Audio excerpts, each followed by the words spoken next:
Good morning, students. I am Ita Sharma from Lyall Public School, Bikaner, your Hindi teacher. आज हम कक्षा 8वीं हिंदी व्याकरण और रचना के अंदर पाठ कारक कारक में पिछले अपने वीडियो में हमने कारक का इंट्रोडक्शन पढ़ लिया था, उसकी परिभाषा पढ़ ली थी, उसके भेदों के बारे में भी हमने जाना था और भेदों के अंदर उनके विभक्ति चिन्हों को भी समझा था। आज हम इसके विभक्ति चिन्हों में कर्ता कारक हमने पढ़ लिया था, कर्म कारक हमने पढ़ लिया था। आज हम पढ़ेंगे करण कारक। करण कारक, करण का अर्थ है साधन। संज्ञा या सर्वनाम के जिस रूप की सहायता से क्रिया संपन्न होती है उसे करण कारक कहते हैं। यानी क्रिया करने का साधन क्या है, वो क्या कहलाती है? करण कारक। इसकी विभक्ति है या तो से या फिर के द्वारा। जैसे उसने पेंसिल से चित्र बनाया या उसने पेंसिल के द्वारा चित्र बनाया, तो उसके चित्र बनाने का साधन यानी बनाना, क्या बनाया उसने? चित्र, तो चित्र कर्म हो गया। अब उसने चित्र किस माध्यम से बनाया? पेंसिल के माध्यम से। रवि दत्त दाएं हाथ से लिखता है। अब रवि दत्त लिखने की क्रिया किससे कर रहे हैं? दाएं हाथ से। दायां हाथ उसका क्या हो गया? साधन। उसे पत्र द्वारा सूचित किया गया, यानी उसे सूचित किया गया किसके द्वारा? किस माध्यम से? पत्र के माध्यम से या पत्र के द्वारा। तो से और के द्वारा ये किस में आएगा? आपके करण कारक में। करण कारक में माध्यम होता है या साधन होता है क्या? क्रिया करने का। नेक्स्ट देखिए संप्रदान, जिसके लिए क्रिया की जाती है या जिसे कुछ दिया जाता है उसे संप्रदान कारक कहते हैं। एक तो देखो क्रिया हम किस लिए कर रहे हैं, जैसे वह परीक्षा में सफलता प्राप्त करने के लिए पढ़ता है, तो वह क्रिया यानी पढ़ने की क्रिया क्यों कर रहा है, किस रीजन से कर रहा है? सफलता प्राप्ति के लिए। तो वहां पर आपके के लिए कारक आएगा। एंड देन के हेतु, वह परीक्षा में प्राप्त करने हेतु, परीक्षा में अच्छे अंक प्राप्त करने हेतु पढ़ाई करता है। तो के हेतु, के लिए, के वास्ते। तो इस तरीके से आपके ये लगेंगे। एक को भी प्रसर्ग इसमें लगता है, पर को कब लगता है? जब हम किसी को कुछ देते हैं, ठीक है। अपनी पुस्तकें दूसरों को मत दो, तो देने का अर्थ है ना, मत दो या दो कुछ भी हो, लेकिन देने का जब अर्थ आता है, दे धातु आती है मतलब देना, तो वहां पर आपके को विभक्ति लगती है। किसमें? संप्रदान में। संप्रदान कारक का विभक्ति चिन्ह के लिए, के हेतु या के वास्ते, ठीक है। बट कई बार इसमें को भी आता है, लेकिन को कब आता है? जब हम किसी को कुछ देते हैं। किसी को कुछ देने के अर्थ में हमेशा संप्रदान कारक आता है। जैसे बाबू ने भिखारी को 10 रुपए दिए, तो इसमें बाबू ने भिखारी हेतु 10 रुपए दिए नहीं आएगा, या बाबू ने भिखारी के वास्ते 10 रुपए दिए, ये भी नहीं है। बाबू ने भिखारी को 10 रुपए दिए, ये सही। उपयुक्त वाक्यों में क्रमशः छात्रों के लिए, भिखारी को, पेट के वास्ते में संप्रदान कारक है। इनमें किसी को कुछ प्रदान करने का भाव निहित है, यानी किसी को कुछ देने का भाव निहित है। ध्यान दीजिए, उपसर्ग कर्म कारक और संप्रदान कारक दोनों में प्रयुक्त होता है, अतः इसका निश्चय सावधानी पूर्वक करना चाहिए कि उपसर्ग युक्त शब्द कर्म कारक है या संप्रदान। प्राय द्विकर्म क्रियाओं वाले वाक्य में उपसर्ग संप्रदान कारक के लिए आता है। द्विकर्म क्रियाएं यहाँ पे देखो, भिखारी को और एक 10 रुपए। यहाँ पर एक चीज का ध्यान रखना, किसी को कुछ देने के अर्थ में हम लिख रहे हैं तो वहां पर को अवश्य ही आता है। नेक्स्ट देखिए अपादान कारक। अपादान होता है वो अलगाव के भाव, अलगाव यानी अलग होने, किसी से दूर होने या अलग होने के भाव को प्रकट करता है। संज्ञा या सर्वनाम के जिस रूप से अलग होने का भाव हो उसे अपादान कारक कहते हैं। अपादान की विभक्ति से है। जैसे मोहन छत से कूद पड़ा, यानी मोहन छत से कूद गया, यानी छत से वो अलग हो चुका है। वह कल ही दिल्ली से लौटा है, यानी उसने दिल्ली को छोड़ दिया, वो दिल्ली से अलग हो गया। यमुना यमुनोत्री से निकलती है, वो वहां पर रुकती नहीं, निकल जाती है उसको। निकलना, कूद पड़ना, लौटना, तो यहाँ पर सब जगह क्या है? अपादान कारक है, अलग होने का भाव है। अब देखिए करण कारक में भी विभक्ति चिन्ह से आता है और अपादान में भी से आता है, पर इन दोनों में अंतर देखो। करण और अपादान दोनों कारकों में से सर्व प्रयुक्त होता है, लेकिन जहां साधन के अर्थ में से का प्रयोग होता है वहां करण कारक होता है, यानी हम क्रिया के साधन से कर रहे हैं वहां पर आपके से का प्रयोग होगा, जबकि अलग होने के अर्थ में से जहां पर भी प्रयुक्त होता है वहां अपादान कारक आता है। जैसे सुनील गाड़ी से मद्रास गया, तो उसके मद्रास जाने का साधन क्या था? गाड़ी से, ठीक है, तो यहाँ पर करण कारक आएगा। सुनील गाड़ी से गिर गया, तो गिर रहा है यानी गाड़ी से अलग हो रहा है, तो वहां पर अपादान कारक आएगा। हम शहर से आए हैं, क्योंकि शहर से वो आ गए हैं, शहर से वो अलग हो गए हैं, तो वहां पर अपादान कारक। हम बस से आए हैं, तो उनके आने का साधन क्या था? बस। नेक्स्ट देखिए अधिकरण कारक, क्रिया होने के स्थान और काल को बताने वाले कारक अधिकरण कारक कहलाता है। इसकी विभक्तियां हैं में, पर, के ऊपर, के अंदर, के बीच, के मध्य, के भीतर। देखिए चिड़िया पेड़ पर बैठी, यानी जो क्रिया हो रही है उसका स्थान और उसका समय बताता है। घर के भीतर बैठो, सिंह वन में रहता है, छत के ऊपर चलो, आंगन के बीच में चारपाई बिछा दो। कई स्थानों पर अधिकरण कारक की विभक्ति लुप्त हो जाती है, जैसे वह अगले साल आएगा, इस जगह पूर्ण शांति है। इस जगह में पूर्ण शांति है नहीं लिख के इस जगह पूर्ण शांति में को हटा दिया गया है विभक्ति को। वह अगले साल को आएगा या अगले साल में आएगा, है ना। तो में, पर, के भीतर कई बार ऐसा होता है कि शब्द दे दिए जाते हैं पर उनके स्थान के आगे उनका विभक्ति नहीं लगती। अब साल और जगह, तो साल तो समय के लिए बता दिया, जगह यानी स्थान बता दिया, लेकिन उसमें अपने को विभक्ति नहीं लगा के बताई।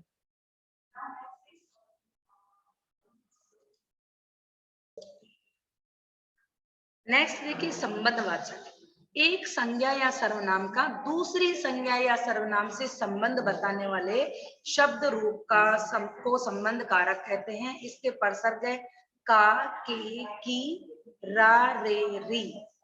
देखिए सुरभि का लेख सुंदर है, सुंदर क्या हो गया? विशेषण शब्द हो गया।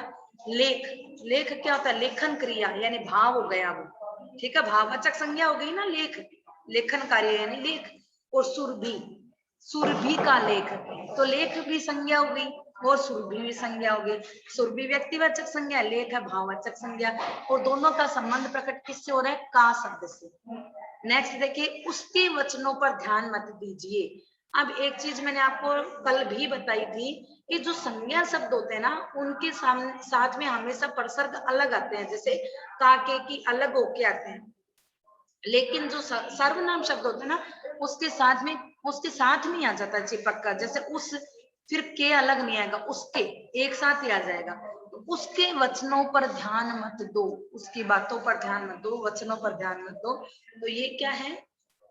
ये आपके है संबंध कारक, यानी उससे उसके वचनों का संबंध प्रकट हो रहा है।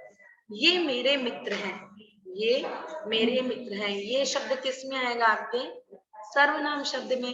और मेरा, अब आपने बताया ना काके की हमारे में आपने रा रे री भी उदाहरण बताया ना, तो मैं के साथ में र जुड़ रहा है, रे है ना, मेरे, तो मैं के साथ में रे, मेरे मित्र हैं। यह मेरा घर है, देखो रा रे री में रा है ना, तो मैं के साथ में रा जुड़ने से मेरा बना, यह मेरा घर है। तो घर से मेरा क्या प्रकट हो रहा है? संबंध प्रकट हो रहा है, रा रे री।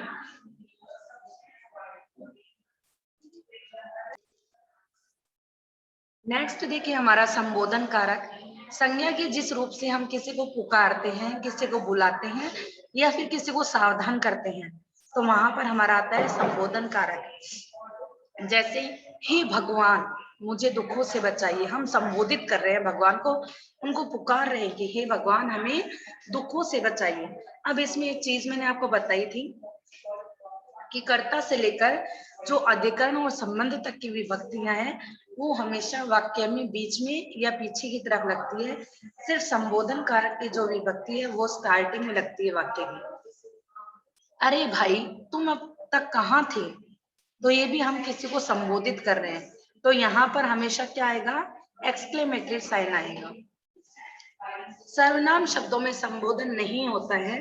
संज्ञा शब्दों के पूर्व कभी कभी अव्यय शब्दों का प्रयोग होता है।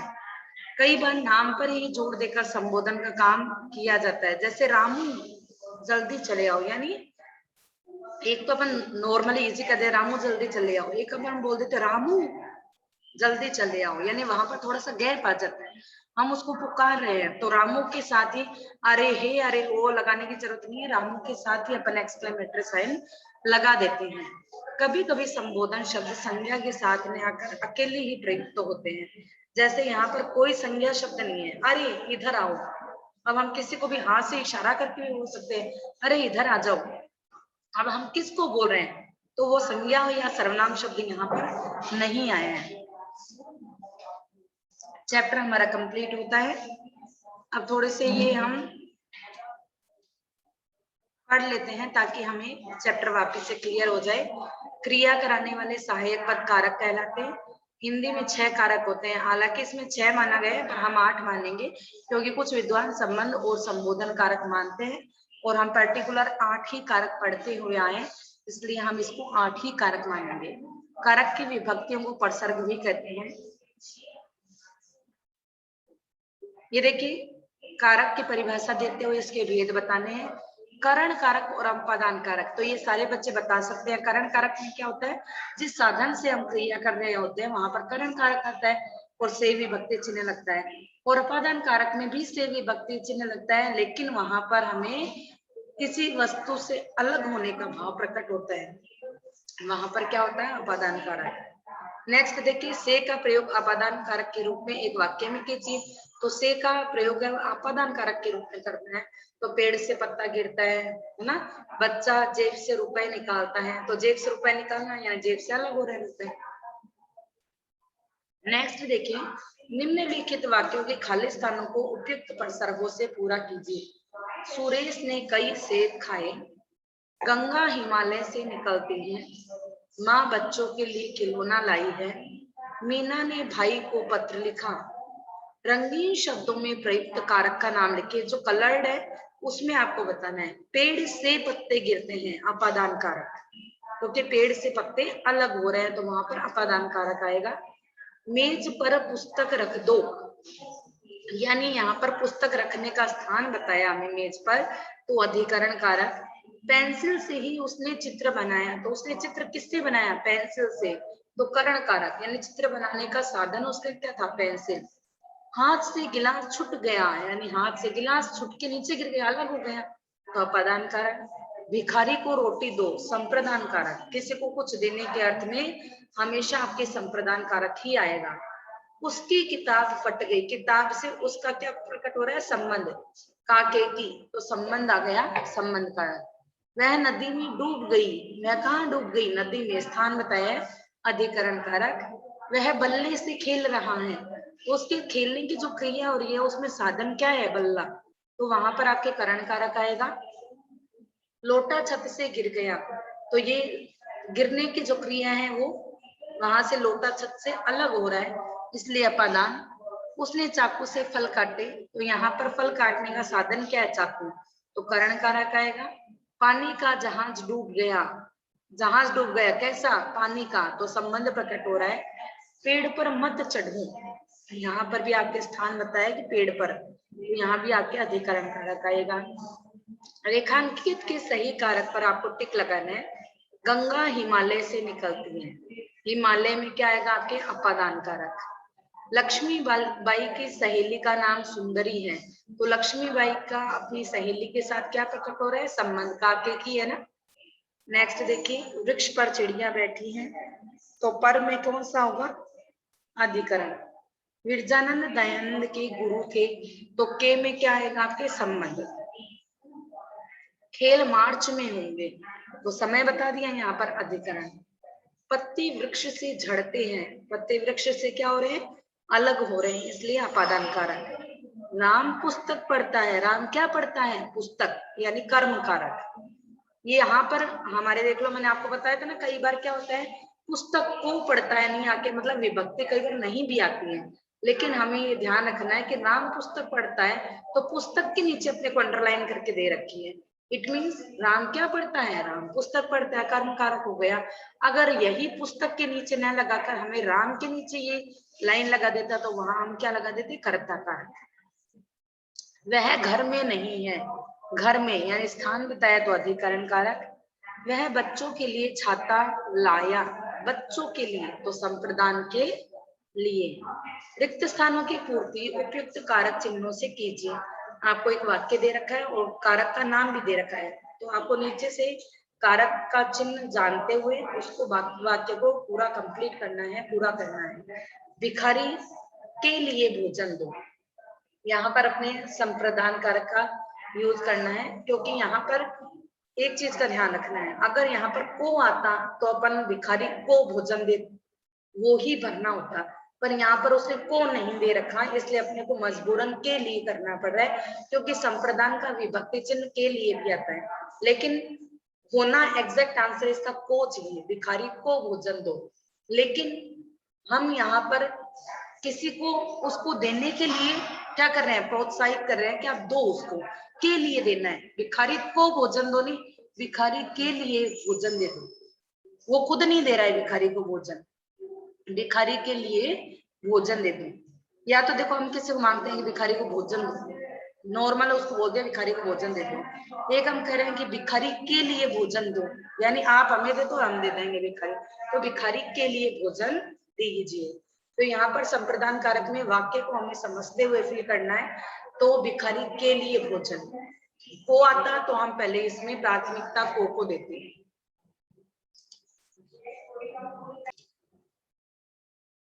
नेक्स्ट देखिए, इस नगरी, इसमें बताना है संबंध, इस नगरी के लोग बड़े सभ्य हैं। बिल्ली को पत्थर से मारो, कारण यानी साधन बताया ना, तो बिल्ली को पत्थर से मारो।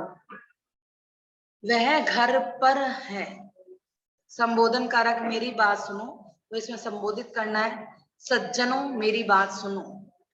इस बात से मुझे क्या, इस बात से मेरे को क्या, इस बात से मेरे को क्या, एक बात, इस बात से मुझे क्या, तो इसमें संबंध प्रकट होने के लिए मेरे को क्या, इस बात से मेरे को क्या, तो ये थोड़ा सा अलग लग रहा है, इस बात से मुझे क्या। ये आपका सही इसलिए बैठेगा क्योंकि इसमें कई बार क्या, ऊपर मैंने बताया था कि से विभक्ति को भी यूज में ले लिया जाता है।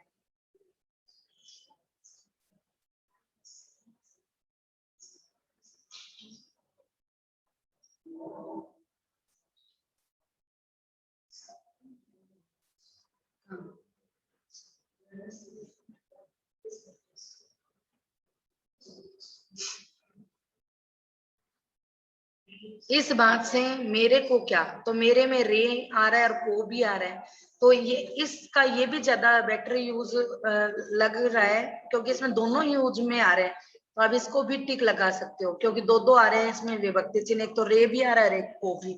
इस बात से मेरे को क्या, मेरे से भी नहीं आएगा इसमें, मैंने में तो ये हो जाता, आपके कर्ता कारक हो जाता, मेरे को क्या, इस बात से मेरे को क्या।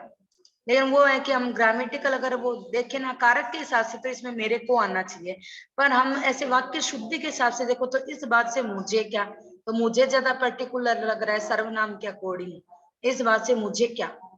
और अगर हम संबंध कारक के अकॉर्डिंग देखते हैं तो मेरे को आएगा इसमें, ठीक है।